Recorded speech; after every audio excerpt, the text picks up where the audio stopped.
Magandang araw po sa inyo at sa mga listeners. Tawagin niyo na lang akong Ellen. Nahihiya man akong ikwento, gusto ko lang ibahagi din sa inyo yung nakakatakot na nangyari sa akin nung nagbabantay ako sa tindahan 2 taon na ang nakakaraan. May usapan kasi kami ni mama na dadagdagan niya yung allowance ko pag tumulong ako sa pagbabantay sa sari-sari store. Kaya doon lang din ako madalas magbantay. Ilang buwan din akong ganun. At sa totoo lang, wala naman talaga akong naging problema nung una.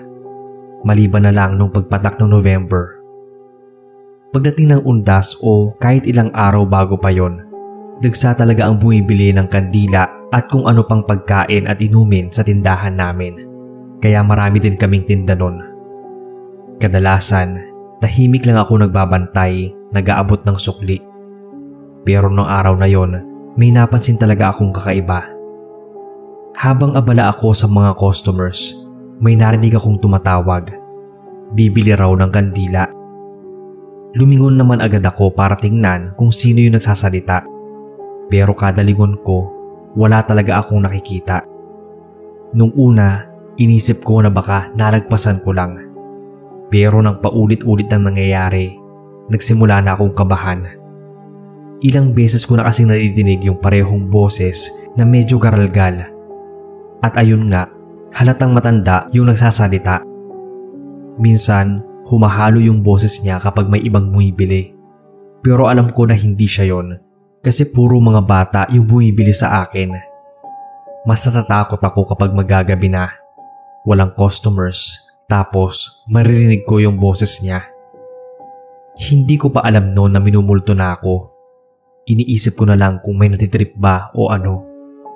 Dahil sa busy lang din talaga yung tindahan kaya nakalimutan ko na rin. Bukod sa matandang babaeng bumibili ng kandila, may isa pang sumulpot na boses naman na matandang lalaki. Tapos yosi naman yung binibili niya. Madalas nasa gabi ko nadidinig yung boses ng matandang lalaki. Tapos kakalansing yung barya na parang nilalaro niya sa palad. Katulad nung sa matandang babae, wala rin ako nakikitang customer kapag sinisilip ko na sa labas. Dahil sa iniisip ko nga na may natitrip lang sa akin, madalas noon ay hindi ko na pinapansin. Nagsi-cellphone lang ako tapos nag-i-earphones. Hihinaan ko lang yung tunog kapag may nakita na akong tao. Akala ko nga kapag natapos na yung undas, mawawala na yung pantitrip sa akin na bumibili raw ng kandila o yosi. Pero talagang umabot yung pagpaparamdam hanggang December. Nagsi-cellphone ako noon. Nanonood ng kung ano-anong video sa Facebook. Tapos may naramdaman akong presensya na parang may tao sa harap na nakaputi. Kandila. Hindi ko inangat yung tingin ko kasi may nag-chat bigla sa akin. Naisip ko na baka mamaya pinagtitripan na naman ako. Hindi ko na napigilan yung sarili ko. Saka ako pasinghal na nagtanong kung bibili ba talaga siya kasi wala na akong oras sa mga trip nila. Halos manginig yung buong katawan ko nang marinig kong sumagot yung matandang babae. Hindi na kasi ako binibilhan ng pamilya ko. Kinalimutan na nila ako. Mabagal niyang sagot. Nanlamig ako noon. Kinilabutan ako nang marinig siya. Hindi ako maagalaw at sobrang lakas ng kabog ng dibdib ko. Hindi ko alam kung lilingunin ko ba siya. Nung medyo nakahinga na ako, saka ako umangat ng tingin. At gaya ng inaasahan ko, wala naman ako nakitang ibang tao. Hindi ko na naramdaman na umalis yung presensya. Hindi na malinaw sa akin yung pangyayari doon sa tindahan kasi nga nablangko ako sa takot. Tinawagan ko agad si mama, saka ko kinuwento sa kanya yung nangyari sa akin. Sabi ko, ayoko na magtinda. Kasi nga ganoon yung nangyari. Ang sabi naman ni mama, baka raw sina lolo at lola yung nagpaparamdam sa akin kasi hindi man lang daw namin nadadalaw sa kanabilhan ng kandila ng undas. Tapos death anniversary pa nila parehas nung December. Napa-sign of the cross pa nga si mama noon tapos naiyak kasi nga nagigilty din siya na hindi siya nakakadalaw dahil nasa ibang bansa siya noon. OFW si mama. Ang naiwan naman ay ako yung isa kong kapatid at si Papa.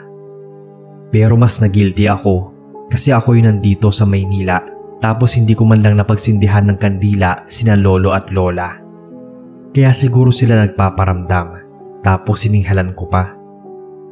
Matapos yun, nagsindi agad ako ng kandila sa altar tapos nilinisan ko yung picture frame nila. Dinalaw ko rin sila sa puntod kinabukasan para mag-sorry, magtirik ng kandila at magbigay ng bulaklak. Binigyan ko rin ng yosi si lolo. Ang sabi ni mama, ako pa rin daw ang magbantay kasi baka namimiss lang daw ako ni lola. Paborito daw kasi nila akong apo nun. Natigil naman na yung pagbili ng kandila tsaka yung yosi ng walang ibang tao. Pero kapag minsan sa isang buwan, nakakalimot ako, may naririnig ulit akong bumibili ng biskwit. Kapag ganoon, kahit na natatakot ako, nag-aatang na lang ako ng biskwit sa altar. Pakiramdam ko kasi ay nangihingi lang sila. May mga gabi rin na kahit sarado na ang tindahan, may maririnig pa rin akong tunog ng barya na parang may bumibili. Pakiramdam ko minsan, may presensya pa rin akong kasama sa tindahan. Tahimik na nagmamasid. Hinihintay lang kung kailan ulit sila mapapansin. Hanggang dito na lang po ang kwento ko.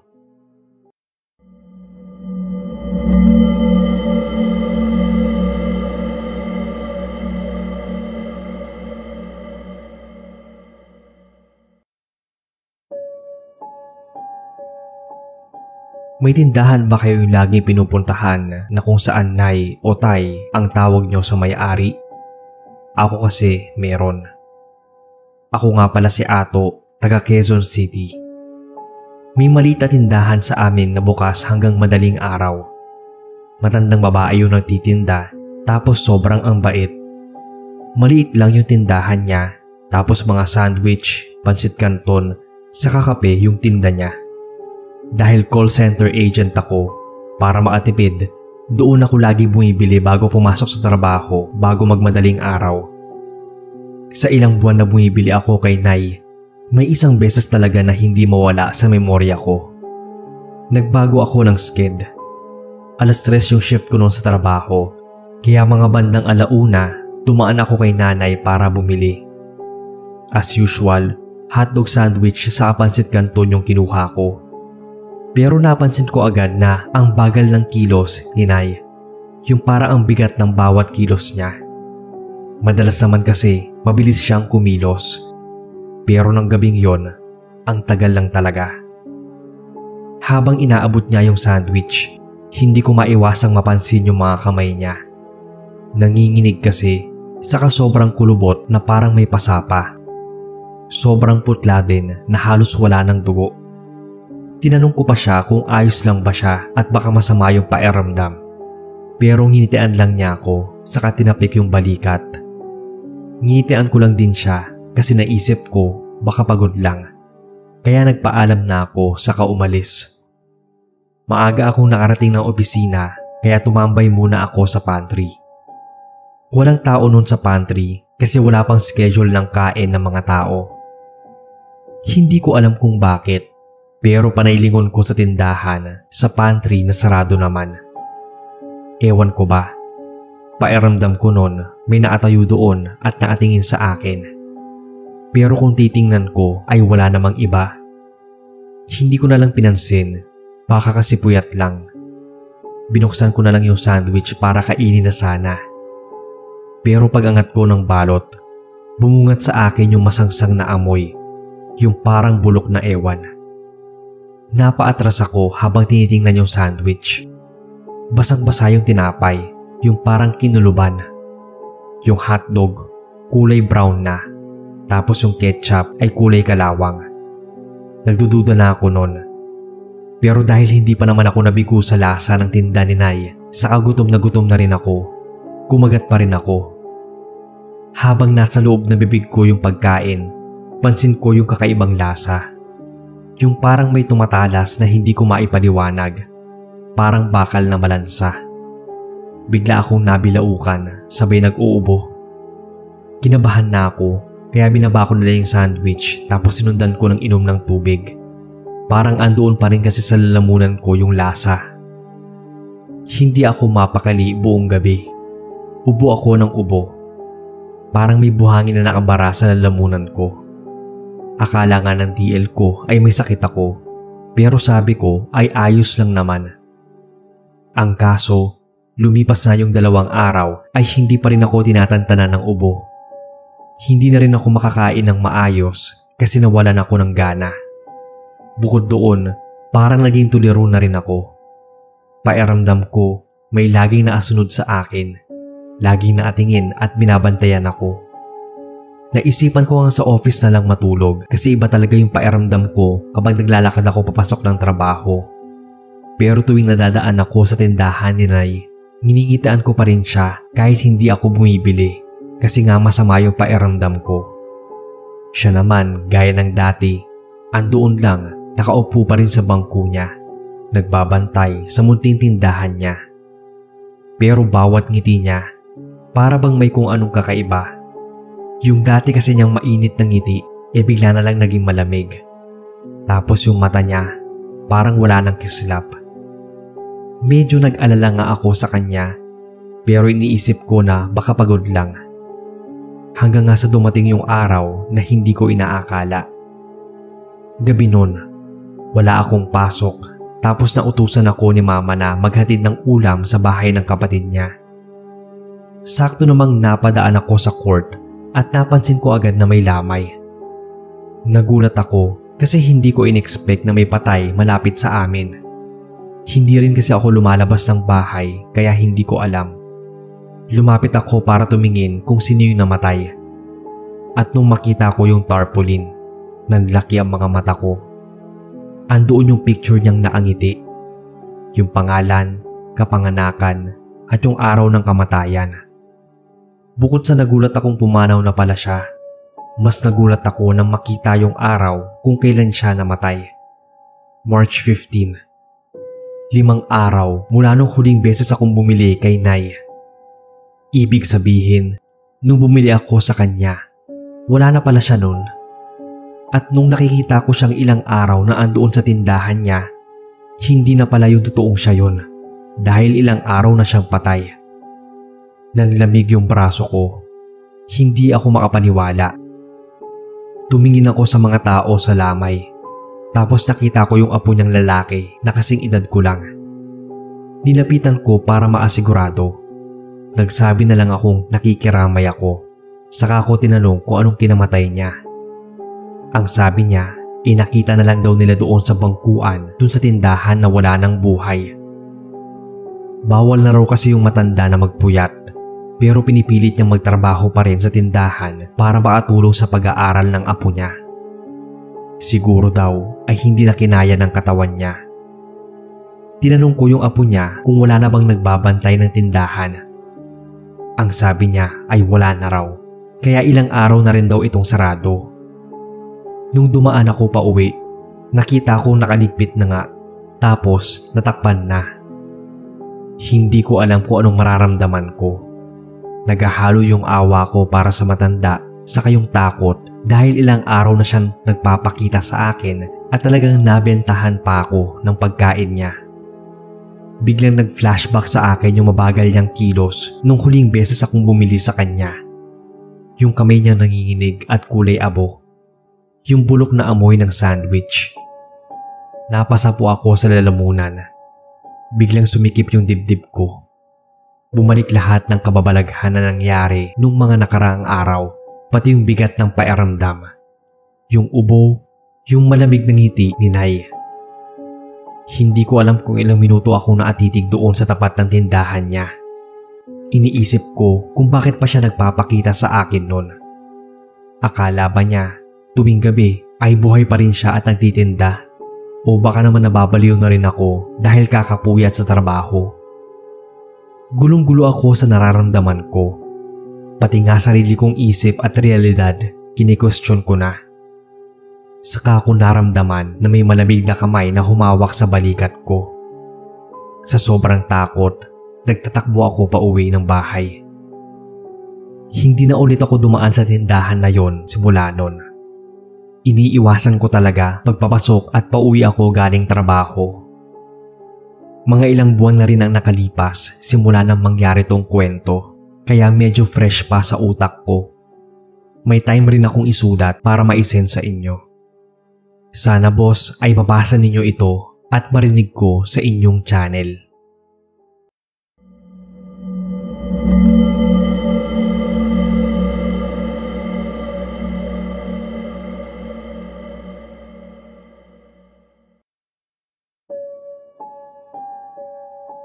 Magandang gabi, Boss Bob. Itago niyo na lang ako sa pangalang Tonton. Mahilig talaga kami mag-inom ng mga tropa ko at wasakan kung wasakan. Minsan nga, inaabot na kami ng umaga o di kaya tanghali. Pero may isang nangyari sa amin na naging dahilan kung bakit napalaylo muna kaming lahat sa pag-iinom. Dito po pala kami sa Pampanga. Noong gabing yon, bandang 2:00 siguro ng madaling araw, naubusan na kami ng yelo at pulutan. Hindi naman kami makainom kapag walang yelo, kaya napagdesisyonan namin na maghanap ng mabibilhan. Sinuyod namin lahat ng tindahan o sari-sari store sa malapit. Pero kung hindi sarado, wala raw silang yelo. Pero syempre, naghanap pa rin kami. Lakad dito, lakad doon. Hanggang sa napansin namin sa may dulo ng kalsada na may isang tindahan pang bukas. Medyo malayo yung lugar. Parang nasa dead end na yung tindahan at hindi naman namin napupuntahan yung area talaga na yon. Pero wala naman kaming pake. Basta may yelo, ayos na sa amin yon. Paglapit namin sa tindahan, may napansin kaming babaeng nakaupo sa harap. Naatalikod siya sa amin at nakaharap sa TV na nakabukas kahit wala naman ng palabas dahil nga madaling araw na. Tahimik lang siyang nakaupo. Tinawag namin para magtanong kung may yelo pa, pero hindi niya kami sinasagot. Nawirduhan na kami kasi parang di niya kami naririnig, kaya nilakasan pa namin yung boses. Ang kaso, hindi talaga lumilingon yung tindera, kaya yung iba sa amin na lasing na, naisipan na makipagbiruan na lang sa kapagtripan yung tindera at baka mapansin kami. May sumisigaw, may nagsasabing wag na siyang magtampo, tapos may kumakanta. Kami naman nung isa kong kasama, tawa lang ng tawa dahil sa mga trip ng mga kasama namin. Ilang minuto na siguro kaming nandoon pero hindi talaga lumilingon yung babae. Hanggang sa napasobra na yung isa naming kasama. Kumuha na lang siya bigla ng takip ng bote tapos pinukul niya doon sa babae sa kasinigawan. Doon na namin nakitang dahan-dahang gumalaw yung babae. Napadasal na lang ako na sana hindi na lang namin pinilit na lumingon yung tindera. Kasi yung tinderang yon, nung nilingon kami ay walang mga mata. As in wala talaga. Malinis na parang pininturahan lang yung balat ng mukha niya sa parting yon. Ngumiti pa nga siya ng sobrang lapad na halos mapupunit na talaga yung mukha niya. Ilang minuto pa kaming natulala, saka kami naglakas na tumakbo. Halos sabay-sabay kaming tumakbo at walang nag-uusap. Lahat nag-uunahan na makalayo sa lugar na yon. Sa sobrang takot namin, hindi na namin inisip kung makakahanap pa kami ng yelo. Basta ang importante ay makalayo kami sa lugar. Hindi kami naatulog kakaisip sa nangyari. Parang tinakasan kami lahat ng bait at ng kalasingan. Naisip nga namin na baka epekto lang yon ng alak. Pero bakit lahat kami pare-parehong nakita yon? Sinubukan pa naming isipin na baka naman bulag lang si ate sa kabingi kaya lumingon lang nung pinukol. Pero alam namin na may pakiramdam talagang kakaiba yung tindera. Nagsisihan pa kami kung sino yung may kasalanan. Muntik pa nga kami magsuntukan. Hanggang sa inabot na kami ng umaga. At para mawala na sa isipan namin yon, napagdesisyonan namin na balikan na lang yung tindahan para makumpirma kung bulag lang ba yung babae o ano. Pagdating namin doon sa pinakadulong tindahan, nakita naming maraming mga taong nagkaagulo. Nung nakiusyoso kami kung anong meron, ang sabi nila may babae daw na namatay, yung tindera. Nagkatinginan kami ng mga kasama ko. Tapos biglang nagsabi yung isang andoon na mukhang gabi pa lang daw binawian na ng buhay. Wala lang nakapansin kasi naatalikul ito sa upuan. Nung tinanong namin kung bulag ba yung tindera, tinawanan lang kami. Kasi paano raw magbabantay ng tindahan kung bulag ito? Sa sobrang takot namin lahat, dumiretso kami ng simbahan para magdasal at magkumpisal. Hindi na rin kami umiinom hanggang madaling araw. Nadala na kami sa mga tindahan ng ganong oras, lalo na sa hindi namin kakilala. At habang lumilipas ang panahon, nabawasan na ng nabawasan yung pag-iinom namin. Yun siguro yung magandang epekto ng katatakutang naranasan namin nung gabing yon. Palagi akong nakikinig sa mga kwento mo, boss. Pagpatuloy nyo lang yan at palagi akong mag-aabang. Sana ay mapasama nyo rin tong kwento ko.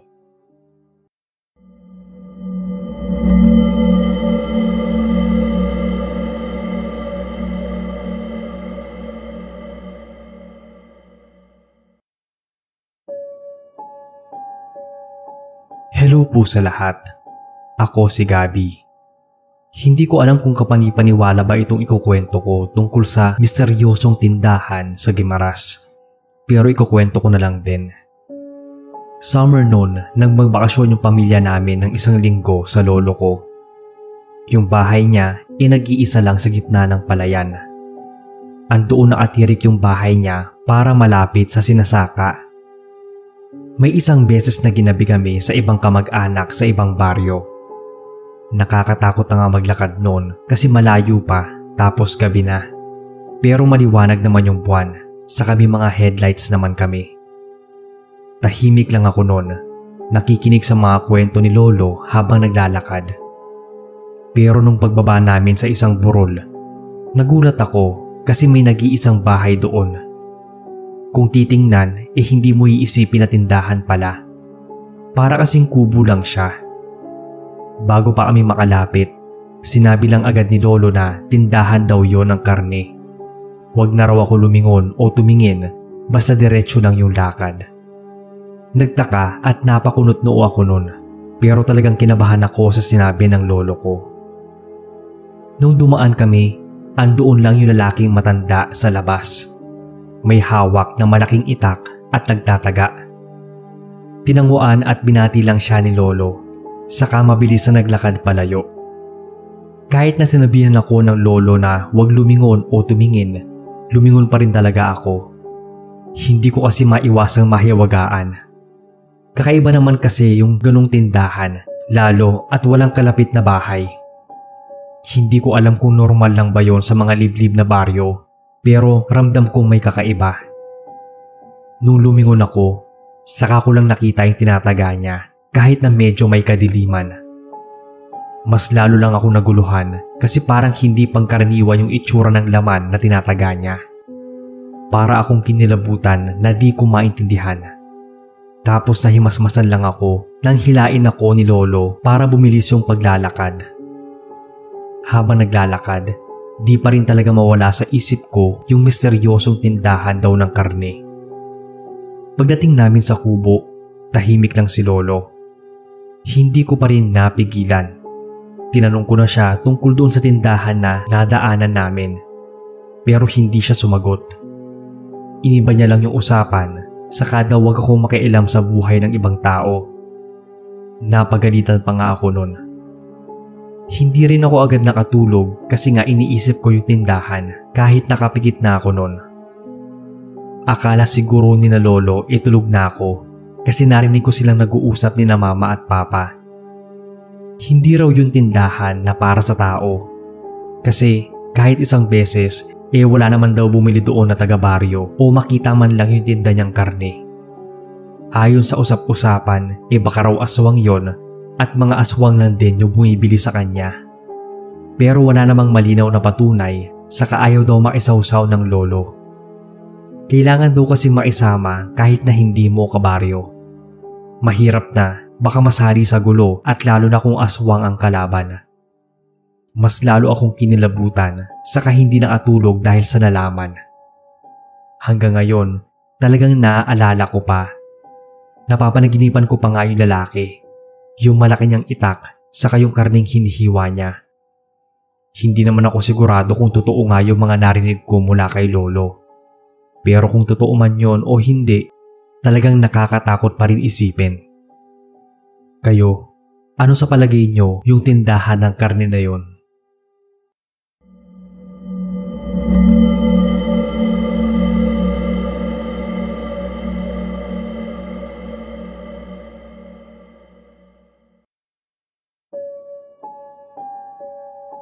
Madalas din ba ang ilan sa inyong pagbantayin ng tindahan ng mga lola o nanay nyo? Ako kasi, oo. Ako po pala si Anton, taga Cavite. Nung nasa high school ako, lola ko na ang nagpapaaral sa akin kasi may ibang pamilya ng pareho yung magulang ko. Kaya ako lagi ang inuutusan ni lola na magbantay ng tindahan niya kapag gabi.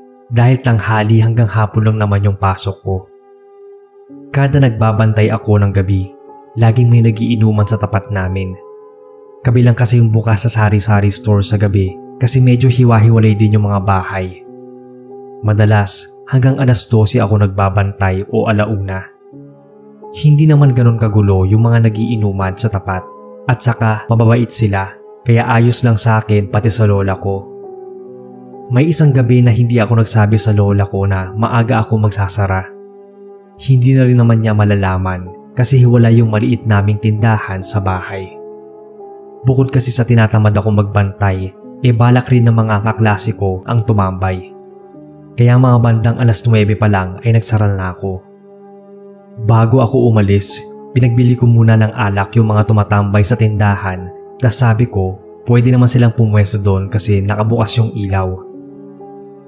Hindi ko napansin na nakatulog pala ako sa bahay ng kaklase ko. Pagkising ko, ang daming missed call ng lola ko, kaya umuwi agad ako. Doon ko nabalitaan yung malagim na nangyari sa tapat ng tindahan namin. Ayon sa nabalita sa akin, 3 na lang daw silang naiwan nung nagiinuman, tapos may dayo daw na dumaan at balak atang nakawan yung tindahan namin. Dahil andoon yung mga nagiinuman, pati sila ay nadamay at nasaksak. Nasa ospital pa yung isa, tapos yung 2, hindi na nakaabot sa ospital. Hindi raw kasi agad nadala kasi walang ibang tao sa labas. Hindi rin daw sila narinig na sumigaw at tulog na rin yung mga tao. Wala rin naman akong nagawa kasi nga wala ako doon. Naisip ko kung di sana ako umalis, baka natulungan ko pa sila. Baka ako na yung tumakbo para maghanap ng tulong. May kaunting nanakaw sa tindahan. Pero panatag naman yung lola ko na ligtas ako. Ako lang yung hindi kasi pairamdam ko, kasalanan ko na hindi sila nakaligtas. Simula nun, parang may nagbago sa pairamdam ko. Ilang araw ang lumipas pero parang may mga nararamdaman ako sa tindahan. Minsan, kahit mag-isa lang ako sa loob, parang may nadidinig akong boses. Yung tipong may nagkukwentuhan, halos bulong lang. Pero kapag sisilip ako sa labas, wala namang ibang tao. Meron pa yung parang mga nagtatawanan na dinadala lang ng hangin yung boses. Kinikilabutan na ako noon kasi nga naalala ko yung mga tumatambay. Pero wala naman akong magawa kasi ako pa rin yung tagabantay ng tindahan namin. May mga pagkakataon din na nagliligpit ako ng mga bote ng alak sa upuan sa tapat. Pero kinabukasan, parang bumabalik yung mga bote kahit nalinis ko naman na. Kaya tuwing nagbabantay ako sa gabi, kinikilabutan talaga ako. Kapag may biglang bumibili, halos atakihin ako sa puso. Dumalaw pa ako sa last night ng mga nasawi. Kinausap ko pa sila sa kabaong at humingi ng tawad. Hindi ko nga alam kung talaga bang nagpaparamdam sila o pinaglalaroan lang ako ng isipan ko. Akala ko, mga simpleng ganun lang yung mararamdaman ko. Pero makalipas ang 1 linggo, nakaramdam ako ng malala. Nakatulog ako habang nagbabantay nun. Tapos hindi ko na malayang mag-aalas 3 na pala ng madaling araw. Naalimpungatan na lang ako bigla kasi parang may narinig akong mahinang umiiyak. Malabo yung tunog pero nagising ako. Hindi pa ako nakatayo agad sa upuan kasi nagkukuskus pa ako ng mga mata. Yung tunog unti-unting lumalakas. Hindi lang isa yung boses na narinig ko kasi 3 iba't ibang lalaki yung humihingi ng tulong. Saka ako nahimasmasan at tumayo agad para sumilip sa tindahan. Nang wala akong makita sa tapat, lumabas agad ako kasi baka nasa kalsada banda o malapit sa amin. Pero wala talaga akong nakita. Malamig na hangin lang yung humampas sa akin, saka yung unti-unting takot na gumagapang sa katawan ko.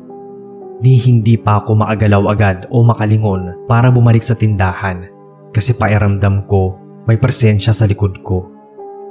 Halos maiyak na ako sa takot kaya pikit mata na lang akong tumakbo papunta sa bahay. Matapos yun, ginising ko si Lola. Umiyak ako ng umiyak sa kanya. Saka ako nagsabing ilang beses na rin akong nakakaramdam sa tindahan at pakiramdam ko minumulto ako ng 2 hindi nakaligtas. Kasi nga, hindi ako nagbabantay noon sa tindahan. Nanginig talaga ako sa takot at parang batang sumiksik sa lola ko. Kalmado lang naman siya, tapos hindi naman niya ako pinagalitan. Ang sabi niya, posible rin naman daw yung sinasabi ko.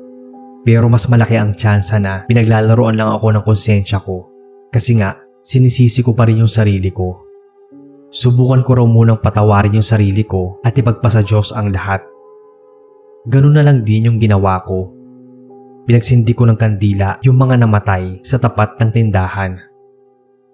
Minsan, kakaiba pa rin yung mga nararamdaman ko. Pero nawala rin kalaunan. Ipinagdarasal ko na lang sila araw-araw, pati na yung kaligtasan ng mga naiwan nilang pamilya, pati na rin namin ni Lola.